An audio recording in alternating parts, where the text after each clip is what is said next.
Bismillahirrahmanirrahim. Ya, wahid.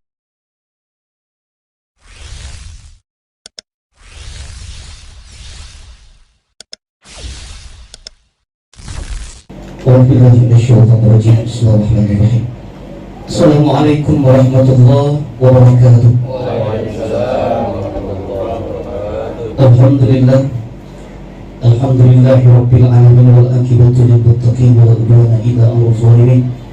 Asyhadu an la ilaha illallah al-malikul haqqul mubin wa asyhadu anna Muhammadar Rasulullah shadiqul wa'dil amin. Allahumma shalli wa sallim wa barik wa karim wa azim ala sayyidina Muhammad wa ala alihi wa ashabihi ajma'in, amma ba'd. Wa qala Allah ta'ala fil Qur'anil Karim, kullu nafsin za'iqatul maut summa ilaihi turja'un.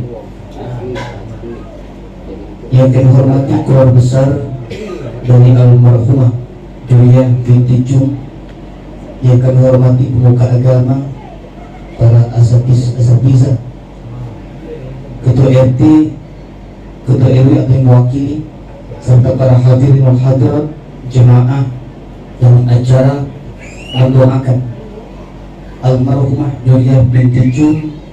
Ini sudah masuk malam ke 40. Almarhumah berada di alam barzakh. Semoga keluarga senantiasa diberikan hikmah dari tiap-tiap iktibar kematian. Pun juga kita semua yang masih diberikan Allah kesempatan hidup juga akan diberikan Allah hidayah untuk mendapat kehidupan yang lebih baik lagi. Amin. Mari kita bersyukur atas izin dan kuasa Allah. Allah memberikan rahmat, nikmat keimanan, umur yang barokah, kesehatan dan kesempatan, bahkan dititipkan sebagian kita dengan nikmat-nikmat yang lain. Semoga Allah senantiasa menjadikan kita hamba yang senantiasa bersyukur, dan bentuk syukur adalah senantiasa meningkatkan keimanan dan ketakwaan kepada Allah, karena tidak satu perkara yang paling baik selain ketika kita diwafatkan dalam keadaan husnul khatimah, membawa keimanan dan ketakwaan. Semoga Allah kabulkan doa-doa kita. Amin. Salawat dan salam terhadap kita semua untuk sosok ibu yang mulia dan dimuliakan oleh Maha Mulia, Nabi yang sangat kita rindukan perjumpaan dengannya, dan kita berharap kita, keluarga kita, guru-guru kita, saudara-saudara kita akan dipertemukan dengan Nabi Muhammad dalam surganya Allah Subhanahu wa Ta'ala. Oleh sebab itu, bukti cinta melalui salawat dilanjutkan ke menjalankan sunnah-sunnah Nabi. Oleh sebab itu, di sela-sela kesibukan kita, jangan pernah melupakan salawat sebagai wujud cinta kita kepada Nabi, agar keberkahan syafaat akan kita dapatkan semenjak dari dunia ini sampai detik-detik kematian kita, bahkan sampai di akhirat nanti. Allahumma sholli ala Sayyidina Muhammad wa ala ali Sayyidina Muhammad.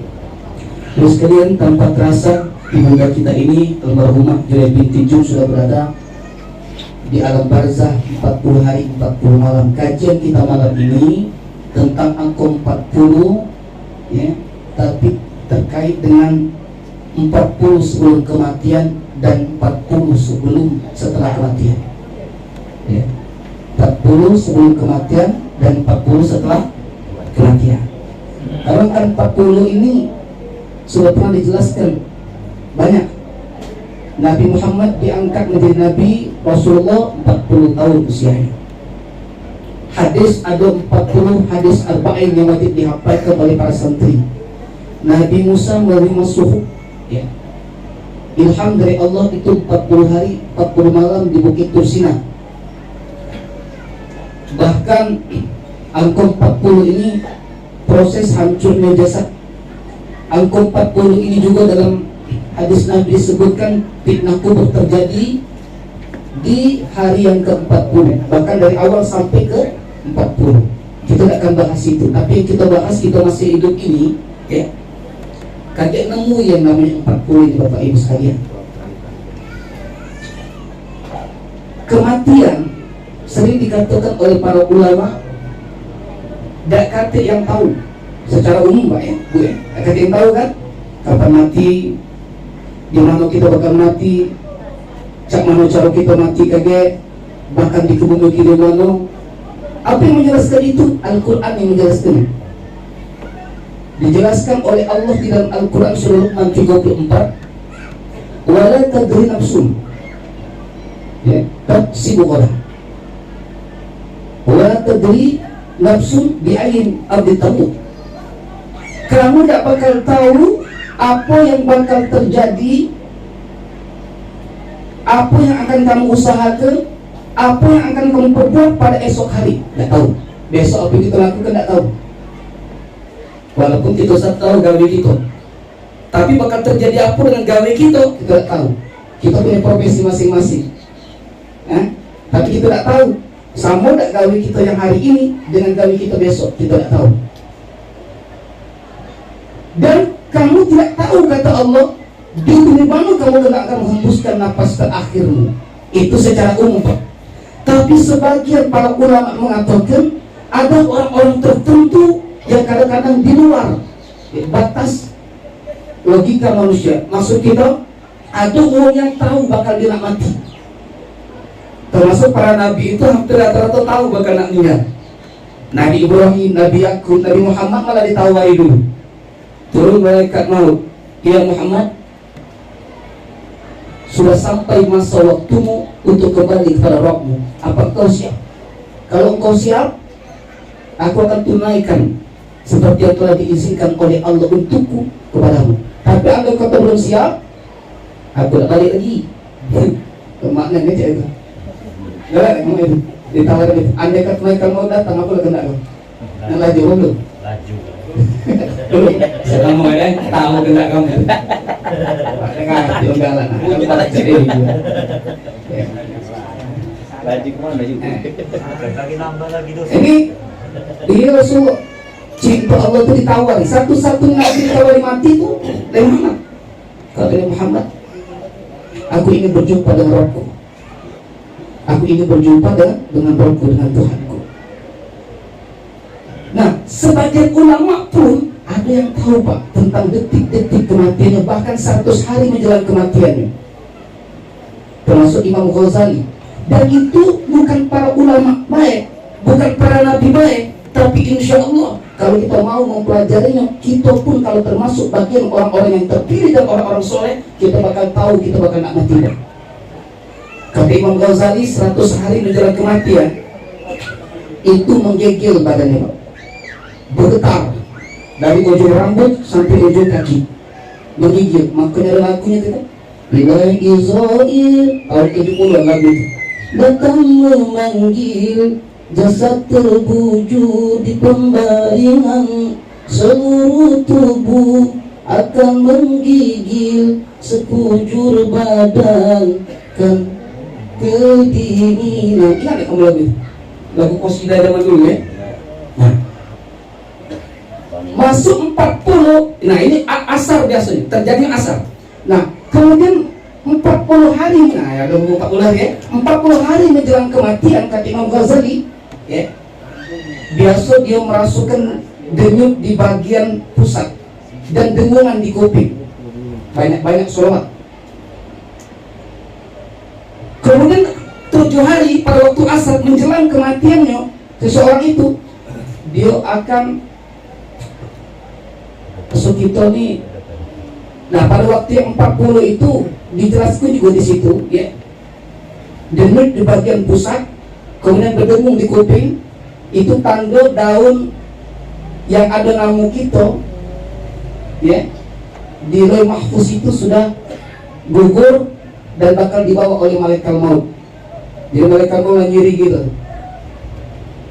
Kemudian 7 hari, nah uang yang tadinya itu tidak kena makan, lah juga gak makan, Pak. Yang tadinya udah galak makan, laju nih, oh beli gitu, oh tidak boleh kalau di dalam dokter, kan sakit ya. Pokoknya kena itu, jual apa.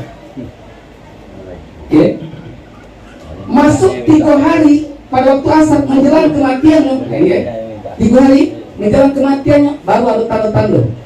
Makannya mulai tidak galak lagi, tidak selera lagi, mata sudah mulai pudar cahayanya itu, hidung sudah mulai turun, kuping tegak sudah mulai lentur, layu gitu ya. Nah, mulai itu ya, kaki yang tadinya bisa tegak itu turun, asal itu tegak. 3 hari. 1 hari menjelang kematian berubah lagi itu. Ya, denyutannya di sini, di ubun-ubun.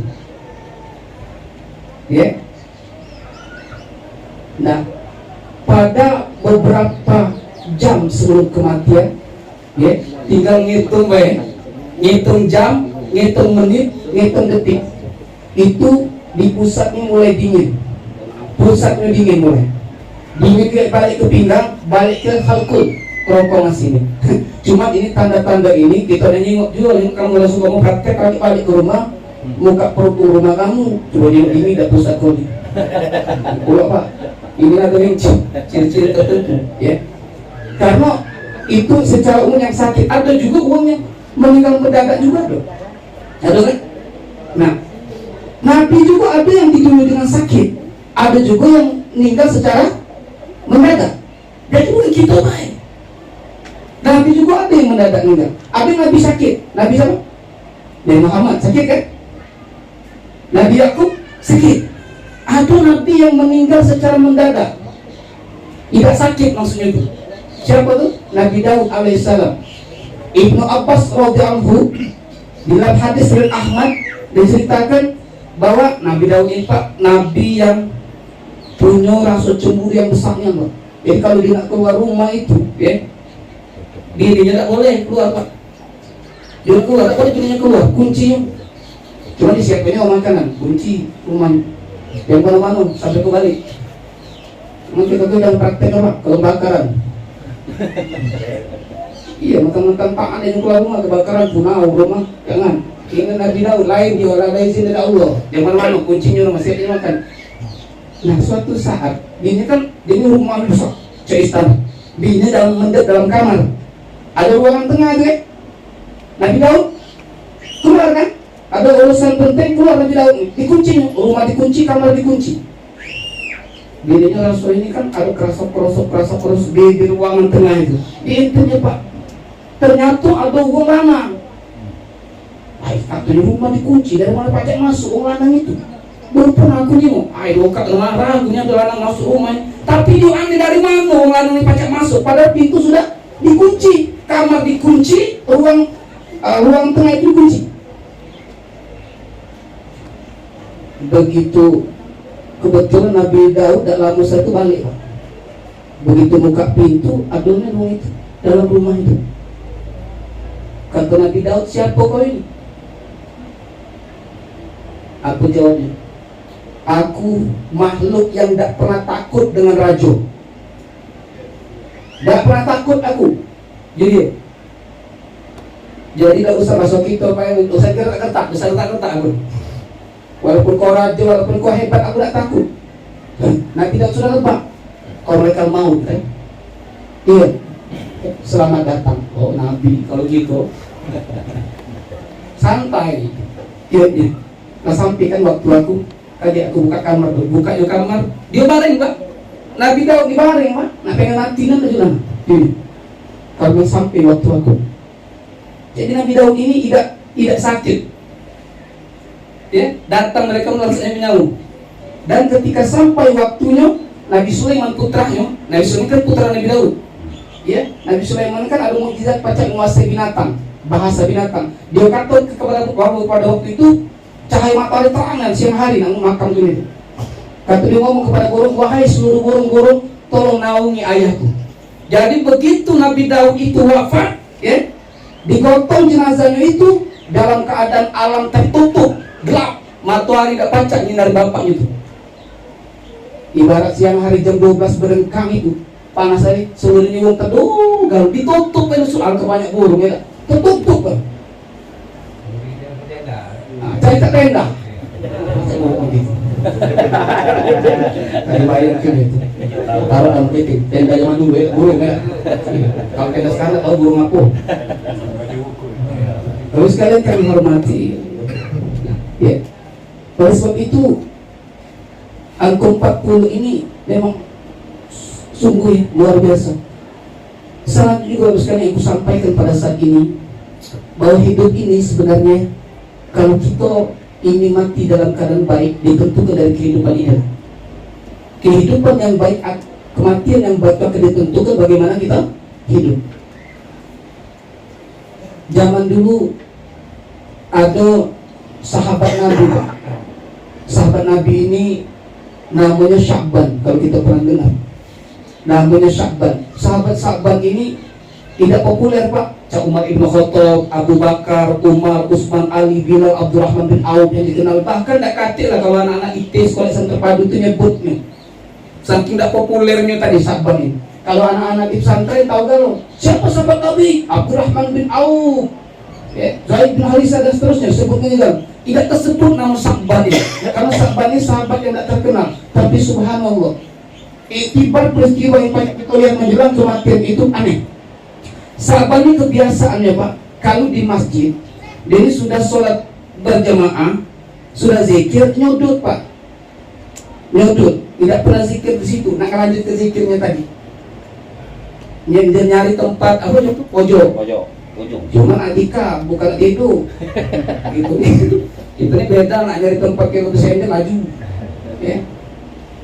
Ada yang kantuk, ada yang khusuk, beda tipis beda. Nah, ketika itu dia maksudnya jangan sampai nganggu yang sholat. Nah, sini. Suatu saat Pak, Nabi kan sering kali nengok ada sahabat. Nabi tahu tuh tempat sahabat tuh dekat biasa di sudut itu lah. Jadi tahu Nabi, sahabat. Suatu saat Nabi tidak nengok sahabat, ditunggu oleh Nabi mana sahabat ini. Subuh, biasanya ada sahabat, ya hati sahabat. Akhirnya oleh sekalian, ya, Rasulullah melanjutkan sholat subuh. Setelah sholat subuh, baik kita besuk ke rumah sahabat. Kita tidak tahu ini lah Rasulullah lanjutkan. Tahu tak kamu sahabat? Jadi sahabat ya Rasulullah, aku tidak tahu cerita tentang sahabat itu cak mana keadaan dia ngapur dia datang. Bukan kata Nabi, taruhlah kita tidak tahu informasi ada pada sahabat. Cuma aku nak rumahnya jauh, tak apa jawab sahabat. Nah kalau rumahnya tahu ya Nabi, berapa jauh jarak? Jauh tak rumahnya kata Nabi. Rumah sahabat ini kalau kita dari subuh sampai ke rumahnya sudah duha. Jadi lebih kurang kalau kita selesai setengah 6 sholat subuh sampai di sekitar jam 7 atau setengah 8, sejam setengah.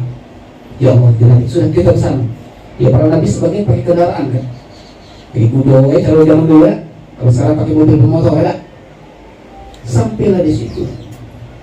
Dan itu sahabatnya rumah sederhana nih Pak. Dekat di kendaraan, maksudnya kendaraan itu zaman dulu kan untuk kuda yang hebat-hebat dibanggakan. Sekarang mobil lah sebagai motor dekati. Begitu Nabi ucap salam bersama sahabat, Assalamualaikum.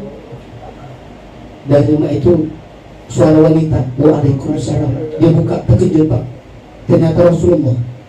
Ya, kata wanita, ya Rasulullah, Waalaikumsalam ya Rasul. Tak boleh Rasul masuk. Kata Nabi, ini benar rumah sahabat. Iya. Ini siapa? Aku nih masuk kita bingung.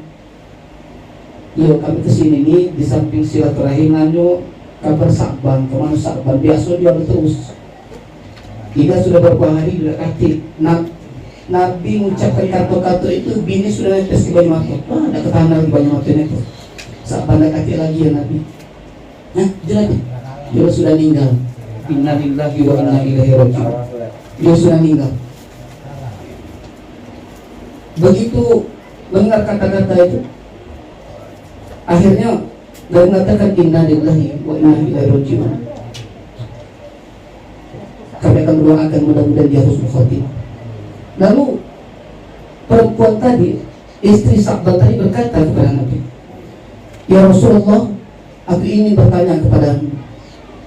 Ada apa yang aku tanyakan? Waktu menjelang wafatnya, Sya'ban ini mengucapkan 3 kata-kata sambil teriak.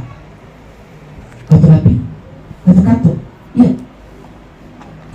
Yang pertama ya Nabi, sahabat tadi mungkin nyangkut Pak ya, yang diucapkan Sya'ban menjelang kematian pasti kalimat la ilaha illallah.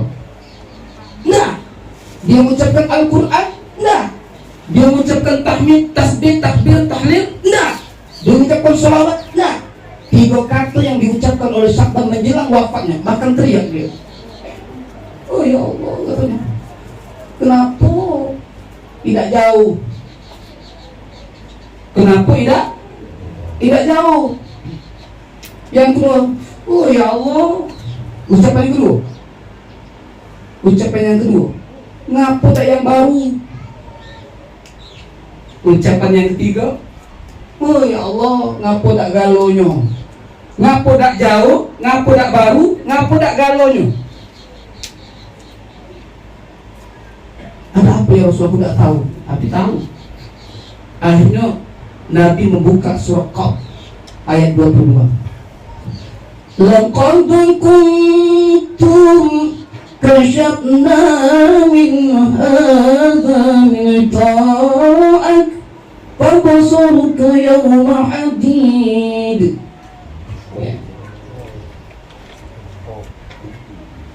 Nah, apa kata Nabi menjelaskan isi Al-Quran ini? Sesungguhnya engkau telah lalai dari peristiwa ini. Engkau telah lalai dari peristiwa ini. Nah, pada saat ini kami akan benar-benar membuka Pakashafna, membuka hijab, ya, hijab, menampakkan sesuatu yang tidak tampak kepada Sya'ban dengan tatapan yang tajam. Maksudnya Pak, yang selama tidak pacak dijingok itu pacak terjingok oleh jalan mati Pak. Makanya peristiwa itu menjelang meninggal, Sya'ban pacak nyingok tuh, ya, apa kebaikan-kebaikan. Bini itu penasaran Pak. Nah, apa hubungannya masuk gitu ya dengan ucapan Sya'ban dengan ayat tadi? Iya, dia nyingok kebaikannya. Kalau 3 kata yang dikatakan Sya'ban itu perbuatan baik yang dia lakukan. Pertama, Sya'ban ngatakan ngapo dak lebih jauh. Sya'ban ini Pak, dia setiap sholat itu pengen ke masjid Pak. Jaraknya jauh. Bayangkan baik, subuh bertemu duha 1,5 jam kalau jalan kaki. Ditampakkan oleh Allah kebaikan dia itu. Ya Allah, besarnya pahalanya itu. Tidak tahu itu. Ngapa tak lebih jauh lagi tempat aku tinggal supaya dapat pahala yang lebih banyak. Paham tak maksud ceritanya? Kalau pacak 2 jam 3 jam perjalanan, lebih banyak lagi mentahu bakal dijingokkan pahala besar ketika menjelang kematian. Yang kedua, Sya'ban ngatakan waktu meninggal ngapo dak yang baru. Dia ini Sya'ban ini kalau subuh kan dingin suasananya di Arab itu. Dia ini pakai baju baru Pak, baju baru, baju bagus tuh di dalam, baju yang enggak buruk di luar, supaya ketika kena debu kan tak kena baju yang baru di dalamnya. Kena baju buruk itu tidak masalah kan? Jadi lu ikut bajunya, mantel dia untuk pecah jas itu ya, pecah pendingin lah, baju untuk menghilangkan rasa dingin, hawa dingin itu. Di tengah perjalanan ada uang yang nak ke masjid. Oh, kedinginan, dah ganti baju. Akhirnya Pak, diembek baju dia yang di luar tadi, di selimutnya, dibawa aja uang tadi sampai dirangkul itu sama-sama ke masjid. Dijingukkan oleh Allah. Kalau tahu pahala besar ini, ngapo dak yang baru, ngapo dak baru, yang apa nak baju aku baru tadi kunjung dengan dia. Baju borok baik lagi bagus dijinguk oleh Allah, kebaikan apa lagi baju baru. Terakhir Sya'ban ngatakan ngapo dak galonyo. Sya'ban ini kalau sudah sholat subuh biasa dia galak minum susu secangkir, roti sikok, galak dicelupkan di susu. Baru dia nak makan, ada pengemis nak minta roti tadi. Akhirnya Pak dibaginya Pak, separuh untuk dia, separuh untuk pengemis tadi. Minum juga susu, separuhnya untuk dia, separuhnya pengemis. Ternyata menjelang kematiannya dijingokkan lagi Pak kebaikannya itu. Istana Pak surga ya, yang tak bisa dibayar kebagusnya tempat kembali. Surga itu sudah dijingokkan kepada Sya'ban ini. Kalau tahu sebagus ini tempat aku kembali, kalau tahu istana aku bagus ini, baru separuh lama ini bagus istana. Kunjuk ke ngapo dak galonyo, ngapo dak galonyo. Nah, Sya'ban ini nyesel karena berbuat baik tidak maksimal. Cak mano kita yang tidak berbuat baik, yang membuat baik-baik, pengen maksimal dia, ngapo dak banyak. Kita ni ada kadang-kadang sedekah itu mang, ya, ngoceh jalan mang sedekah gak, minta mang sedekah mang, lapar mang, ni mau ujung rambut ni kaki, tu masih gagal kawan. Allah berfirman tidak boleh minta firman, dalil, hadis keluar sedekah. Kata minta sedekah tadi sudah mah menggalak ngenjuk, ya galak ngenjuk sudah berlari. Lamu igo. Akhirnya yang lain ngenjuk. Ya. Kalau galak ngenjuk galak sudah ada paksuan. Yang penting kebaikan kita itu lewat hari itu baik. Terus kan kami hormati. Yang terakhir yang kami sampaikan tentang 40 setelah kematian. Ya. 40 setelah kematian. Kami mengambil dalil dari Habib Hasan bin Ismail Al-Muhdar. Dia pernah mengatakan bahwa wong-wong yang soleh itu di alam barzah dari mulai hari pertama sampai ke 40 itu akan dikunjungi oleh para guru-guru soleh, para orang-orang soleh, keluarga-keluarga yang baik, kerabat sahabat yang baik. Dan ini sejalan seiring dengan apa kata-kata Ibnu Qayyim al-Jauziyah dalam kitab Ar-Ruhnya. Dia mengatakan kebersamaan wong yang soleh ini tidak sebatas dunia baik. Kaget di alam barzah dia akan diperjumpakan lagi, dipertemukan lagi. Bahkan sampai di hari kiamat. Jadi ada kunjungan di dalam barzah itu. Jadi alam barzah ini sebuah tempat yang indah bagi orang-orang mukmin, luas dan pacak menikmati fasilitas rezeki yang diberikan oleh Allah. Tidak putus rezeki. Al-Quran menyebutkan itu. Jadi kehidupan ini bayang apa istilahnya, kita bencak takut cuma pindah alam baik. Bagi yang soleh, bagi yang nama soleh tidak tahu, bagi yang soleh syukur-syukur ada nama soleh pulau nama itu. Ya. Jadi seiring dengan ayat surah An-Nisa 69, wa may yuti'illaha war rasul faula ika ma'alladina an'amallahu alaihim minan nabiyyin was-siddiqin wasyuhada'i was-salihin. Ya. Siapa yang taat kepada Allah dan Nabi, maka dia akan mendapatkan nikmat dari Allah bersama orang-orang yang mendapatkan nikmat, ini tafsir, mendapatkan nikmat dari Allah bersama orang-orang yang mendapat nikmat. Siapa mereka itu? Minan nabiyyin, bersama nabi, yang baik ini tadi. Minan nabiyyin, wasiddiqin, bersama yang benar dalam memperjuangkan kebenaran, menjuangkan kebenaran.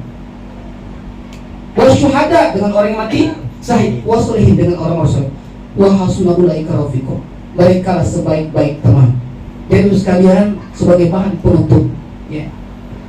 Selagi kita masih hidup di dunia ini, mari kita rangkum, ya. Kita ajak anak bini kita, keluarga kita untuk dekat kepada Allah kalau kita sayang dengan dia. Karena mati ini pasti, Pak. Tidak pacak ngurung kenyo lagi. Tinggal nunggu giliran baik. Sehingga aku gak ngatakan tadi ada yang kata khusus tadi. Ada. Tapi kok juga aku juga aja. Bukannya tapi khusus tadi itu atau keluarga yang tinggal. Ya. Banyak kan? Banyak. Ada masuk ke kan? Coba kamu hitung. Banyak kan keluarga kita Ciko, Tigo, 4, 5, 6 balik kan, berbalik pula kertas. Itu kapan dia ada pula kita? Kapan dah itu kita pulang dan kita sabda Fatihah. Insyaallah mang kamu pulang di Fatihah tu. Betul, ada tuh. Ingat Yasin itu tuh rumah kami itu ada hampir nak kali 5-6 kardus penggali Yasin kalau isinya itu bangso aqua. Berapa kardus aqua itu? Itu isi kardus itu bukan aqua, Yasin. Kalau adum 1000 Yasin, berarti 1000 orang sudah meninggal itu. Beda. Tercetak tuh nabung yang pernah ada dulu pas pergi ke Yasin tadi, ngomong ini lah meninggal tahun sekian. Suatu saat kita pula dicetak di situ. Ya. Maka kita masih hidup ini diberikan Allah hidayah untuk tetap berada di jalan yang benar. Insya Allah. Ini saja. Pas 1 jam, mudah-mudahan Allah Subhanahu wa Ta'ala 1 jam, setengah jam. Setengah 8 sudah ukur. Insyaallah mudah-mudahan Allah berikan keberkahan buat kita semua. Amin Allahumma amin. Terima kasih, mohon maaf. Assalamualaikum warahmatullahi wabarakatuh. Waalaikumsalam.